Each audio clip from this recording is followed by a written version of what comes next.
Hello बच्चों, कैसे हो आप लोग। उम्मीद करता हूं आप लोगों की जेई की प्रिपरेशन बहुत अच्छी चल रही होगी। जैसा कि आप लोगों का जेई मेंस 1 हो चुका है, रिजल्ट भी आ चुके हैं। तो कुछ बच्चों के तो बहुत ही अच्छे परसेंटाइल आए, 99 परसेंटाइल अब भी बहुत सारे बच्चे हमारे पढ़ाए हुए लाए हैं। साथ ही कुछ बच्चे ऐसे भी हैं जो एक्चुअली 99 ला सकते थे, लेकिन किसी कारणवश उनके परसेंटाइल थोड़े से कम रह गए। लाइक किसी के 99 आ सकते थे, 98 आए, 97 आए। और साथ ही कुछ बच्चे ऐसे भी हैं जो बहुत अच्छा परफॉर्म कर सकते थे, लेकिन उनके परसेंटाइल उतने बेहतर नहीं आए जितना वो एक्सपेक्ट कर रहे थे। तो इसका रीजन क्या है, पहले तो इस बात को समझने की कोशिश करते हैं। देखो यार, जेई मीन्स 1 और जेई मीन्स 2 यानी जो हमारा जनवरी सेशन था और जो हमारा अप्रैल सेशन होने वाला है ना, उसमें एक बहुत ही बड़ा बेसिक डिफरेंस है। और वो डिफरेंस क्या है वो मैं आपको बताता हूं। जेई मीन्स 1 जब हुआ था ना, तो आपका 60 to 70% of the syllabus he complete हुआ था। तो एक्चुअली आप उन्हीं टॉपिक पर फोकस करके गए थे कि यार इनमें से अगर क्वेश्चन आ गया तो ठीक है, नहीं आया तो क्या करूंगा। ऑब्वियस सी बात है कि यार नहीं आया तो मैं उसको अटेम्प्ट नहीं कर पाऊंगा, बहुत ज्यादा क्वेश्चंस आ गए तो क्या होगा। एक दिमाग में है ना, एक थोड़ा असमंजस की सी स्थिति रहती है कि पता नहीं उतना अच्छा परफॉर्म कर पाऊंगा या नहीं कर पाऊंगा, क्योंकि मेरा पूरा सिलेबस कवर नहीं हुआ है। लेकिन अगर हम करंट सिनेरियो की बात करें, अगर हम अभी की बात करें, तो आप देखोगे कि लगभग लगभग हर बैच का, चाहे वो बच्चा हमसे पढ़ रहा हो या बाहर किसी भी जगह पर वो पढ़ रहा हो, अपनी प्रिपरेशन कर रहा हो, जेई की प्रिपरेशन कर रहा हो, तो उसका 90 to 95% ऑफ द सिलेबस हो चुका है। फिजिक्स, केमिस्ट्री, मैथ्स तीनों में लगभग लगभग 90 to 95% हो चुका है।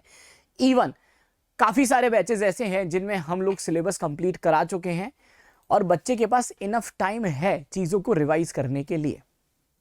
तो आज का वीडियो इस बात पर डेडिकेटेड है कि हमारे ये जो अपकमिंग 40 डेज है, इसमें हम कैसे अपनी परफॉर्मेंस को बेहतर करें, कैसे मैक्स टू मैक्स एफिशिएंसी से काम करें, कैसे अपने परसेंटाइल को प्रीवियस से बेहतर करें। फॉर एग्जांपल देखो, किसी बच्चे का 99 आया ना और उसको लगता है कि नहीं यार सर, मैं तो इससे भी बेहतर ला सकता हूं, मेरा तो 99.5 भी आ सकता था, 6 भी आ सकता था। तो ऑब्वियसली बात है, स्कोप तो है भाई इंप्रूव करने का। इवन ये वीडियो उस बच्चे के लिए भी है जिसके 60 परसेंटाइल आए, 70 आए, 75 आए। देखो यार, कभी भी है ना, अपने आप को कम नहीं समझना चाहिए। कोई बच्चा जिसके 75 परसेंटाइल आया या 80 परसेंटाइल आया, इसका मतलब ये नहीं है कि उसको आता नहीं है। पढ़ा होगा, ढंग से नहीं पढ़ा होगा, पेपर में नहीं अप्लाई कर पाया होगा, कुछ रीजन रहे होंगे। बस हमें आगे आने वाले जेई मेंस में वो गलतियां नहीं करनी है जो हमने पहले की। बस इसी के लिए पॉइंट समझाने की मैं कोशिश कर रहा हूं। तो ये वीडियो हर एक उस बच्चे के लिए है, चाहे उसके बेहतर से बेहतर परसेंटाइल आए या उसके बहुत कम आए हों या मीडियोकर परसेंटाइल हो। इंप्रूवमेंट का स्कोप सबके लिए रहता है। तो ये उस प्रोस्पेक्ट में कि सर देखो, मेरे पास भी बहुत सारे बच्चे रेगुलर आते हैं, है ना। जब मैं क्लास के बाद निकलता हूं तो बहुत सारे बच्चे भागकर आते हैं क्लास के बाद कि सर आप बताओ ना यार, सर इतना सा टाइम बचा है, कैसे हम रिवाइज करें, हमें समझ ही नहीं आ रहा इतना सिलेबस। पहले दिक्कत ये थी कि जो नहीं पढ़ा है उसकी टेंशन थी, अब सब पढ़ लिया है तो सर इसको रिवाइज कैसे करें। तो हम ऐसा क्या करें कि हमारे मार्क्स जो है वो प्रीवियस से बेहतर आ जाए, राइट। तो बिल्कुल पॉइंट टू पॉइंट बात करने की कोशिश करता हूं। सबसे पहला पॉइंट, आप अपना एक प्रॉपर शेड्यूल बनाएं, है ना। आपका शेड्यूलिंग बहुत सही होनी चाहिए, अदरवाइज आपका दिन कहां गायब हो जाएगा आपको पता नहीं चलेगा। तो आप प्रॉपर शेड्यूल बनाएं, उसमें फिजिक्स, केमिस्ट्री, मैथ्स तीनों का एक पर्टिकुलर टाइम डिवाइड कर ले कि इस लाइक 3 घंटे या 2 घंटे मुझे फिजिक्स पढ़ना है, 3 घंटे मैथ्स पढ़ना है, 3 घंटे केमिस्ट्री पढ़ना है। ये मेरा एक पर्टिकुलर टाइम होना चाहिए, इसमें मैं चीजों को रिवाइज करूंगा। पहला पॉइंट, पॉइंट टू पॉइंट सुनते चलना। दूसरा पॉइंट, जब भी आप किसी टॉपिक को स्टार्ट करते हैं, फॉर एग्जाम्पल फिजिक्स में स्टार्ट किया है, तो ये ध्यान रखना आप ये काम ना करें कि यार रोटेशन पढ़ रहे हैं, कल इलेक्ट्रो पढ़ रहे हैं, फिर थर्मो उठा लिया। ये मत करना, पूरा बंच उठाएं। लाइक आप लोग इलेक्ट्रोडायनेमिक्स से स्टार्ट कर रहे हैं तो इलेक्ट्रोस्टैट उठाएं, उसके नोट्स को बहुत प्रॉपर्ली पढ़ें। क्यों बोल रहा हूं नोट्स, क्योंकि अगर आप देखोगे ना इस बार का जेईई मेंस फिजिक्स के प्रोस्पेक्टिव से, तो बिल्कुल नोट से उठ के आए क्वेश्चन है, बिल्कुल प्यार मोहब्बत से, पूरा नोट से छपा हुआ प्रिंटेड पेपर आया। तो नोट्स बहुत अच्छे से पढ़ें। जो भी रेस्पेक्टेड सर आपको पढ़ा रहे हैं, बहुत ही मेहनत से पढ़ा रहे हैं, उनके नोट्स पे ट्रस्ट करें और उसको बहुत अच्छे से पढ़ें। जैसे ही आपके नोट्स कंप्लीट हो, टाइम लिमिट में करें, जैसे टाइम वेस्ट ना हो। जैसे ही नोट्स कंप्लीट हो, प्रीवियस ईयर के क्वेश्चंस पेपर को करने की कोशिश जरूर करें। ट्राई करें कि 2019, 20, 21, 22 इन 4 साल में से किन्हीं भी 2 साल के आप पेपर आप कर सकते हैं जो आपने नहीं किए हो।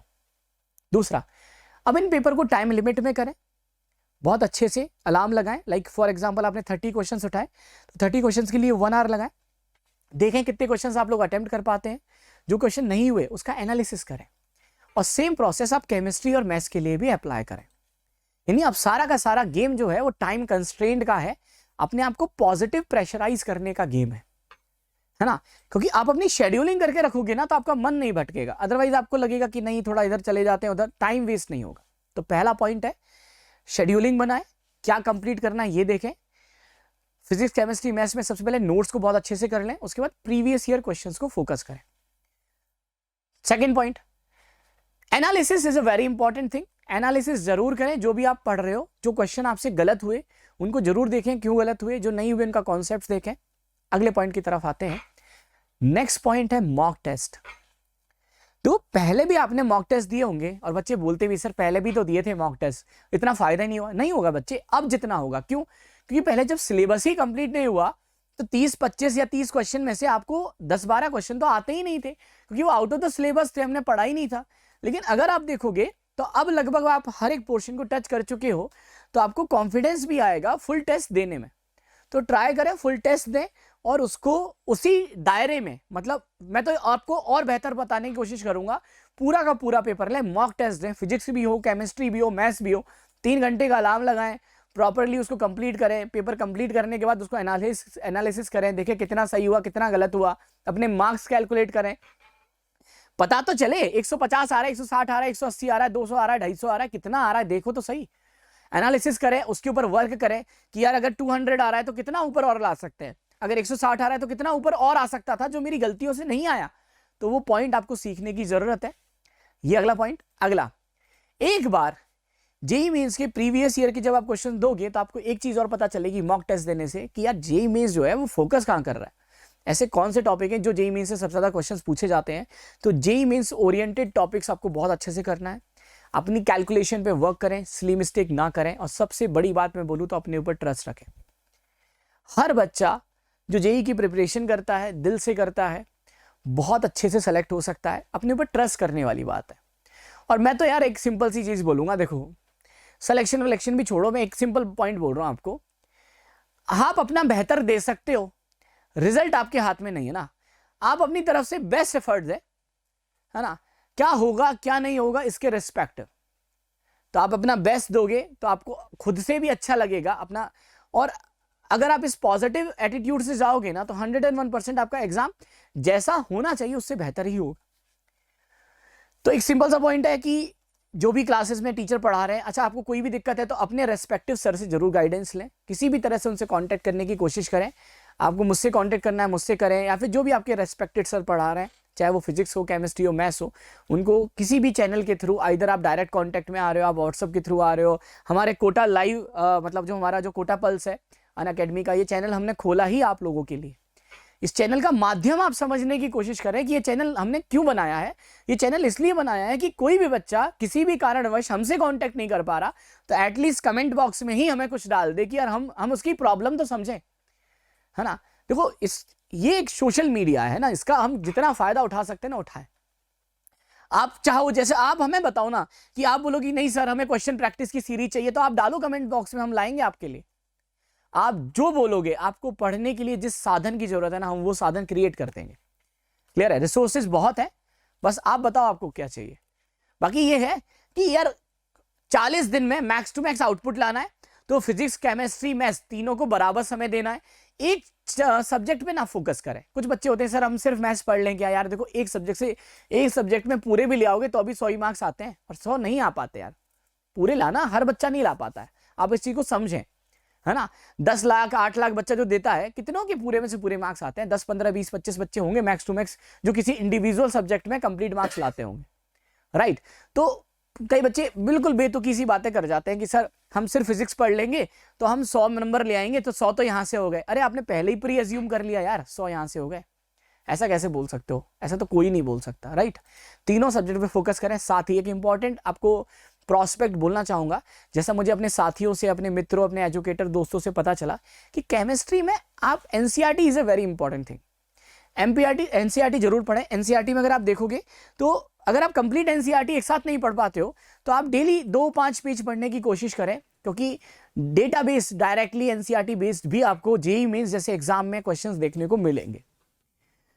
बाकी इसके अलावा भी कोई भी आपको गाइडेंस चाहिए तो आप बहुत आसानी से हमसे पूछ सकते हैं। तो एट द लास्ट इसको समराइज करना चाहूंगा कि लास्ट के 40 डेज में आपको करना क्या है। द पहला पॉइंट, सारे के सारे आप सब्जेक्ट पकड़े, फिजिक्स पकड़ा तो पूरा पोर्शन लिया, पहले नोट्स पढ़े, उसके PYQ करें। दूसरा, डेली अल्टरनेट या वीक में एटलीस्ट कम से कम 2 बार मॉक टेस्ट देने की जरूर कोशिश करें। मॉक टेस्ट देने के बाद उसको एनालिसिस जरूर करें। सिर्फ देना ही इंपॉर्टेंट नहीं है, उसका एनालिसिस से ज्यादा जरूरी है भाई, क्योंकि गलतियों का पता तब चलता है ना यार जब मैं एनालिसिस करता हूं। मैंने किया तो मैंने तो वही क्वेश्चन किया ना जो मुझे आता है, एनालिसिस करूंगा तभी तो मुझे पता चलेगा जो गलत हुआ क्यों गलत हुआ, उस पर वर्क करना है ना। तो एनालिसिस जरूर करें, बाकी अपने ऊपर ट्रस्ट करें, अच्छे 100% एफिशिएंसी से अपना एग्जाम देके आए, बहुत अच्छी आपकी परसेंटाइल आएगी। बाकी किसी भी गाइडेंस के लिए आप हमसे कांटेक्ट कर सकते हैं। आज के लिए इतना ही, बाकी नेक्स्ट वीडियो में मिलूंगा। Thank you so much, bye bye, let's crack it.